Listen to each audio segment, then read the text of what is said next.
A lot of difficulties and contradictions in work are due to the curse of knowledge.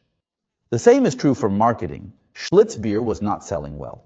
One day, the owner met an ad man named Hopkins on a train. Hopkins said, "I can help you sell your beer.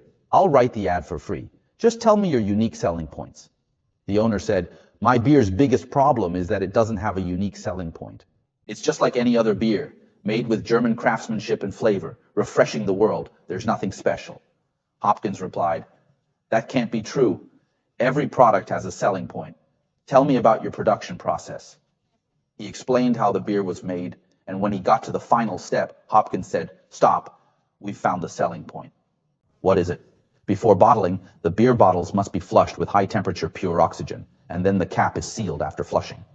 This prevents the beer from spoiling and ensures a great taste." Hopkins recognized how great of a selling point this was and crafted an advertisement. In those days, newspaper ads were prevalent. Do you know what's most important in a newspaper ad?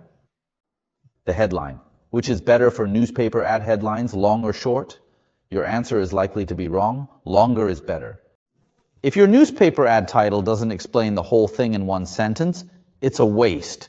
Have you ever seen a newspaper ad with a short headline? Almost none exist, so it's crucial to explain the whole thing in one sentence. The headline Ogilvy wrote for Rolls-Royce back then was particularly cool. He said, "At 60 miles an hour, the loudest noise in the new Rolls-Royce comes from the electric clock." Cool, isn't it? Just by seeing this ad, you'd think, wow, this car must be really quiet. Quieter than our studio even. That's impressive. That's advertising for you.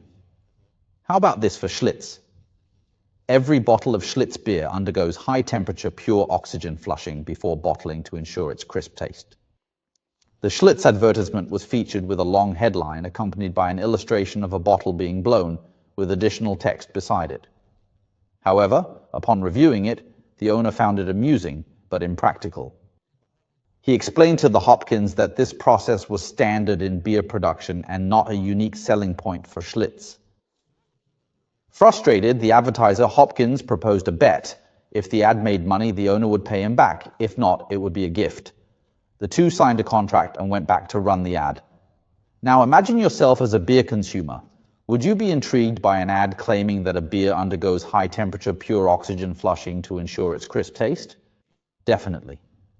Do you know how you will drink it? I can picture it for you. You just open a bottle, pour it into a cup, and drink it. You know what?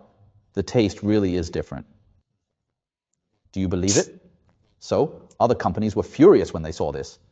It seemed so shameless. We could run an ad too saying we do the same.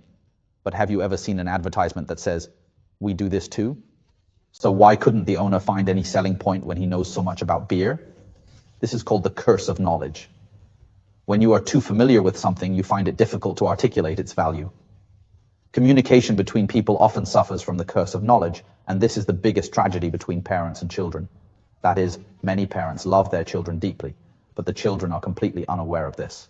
Some children even think that their parents hate them, believing their parents see them as a source of embarrassment, which leads them to run away from home. They feel like burdens at home, nuisance. Why? Because their parents believe that love is self-evident and that love is natural. If their parents don't love them, who else would they love?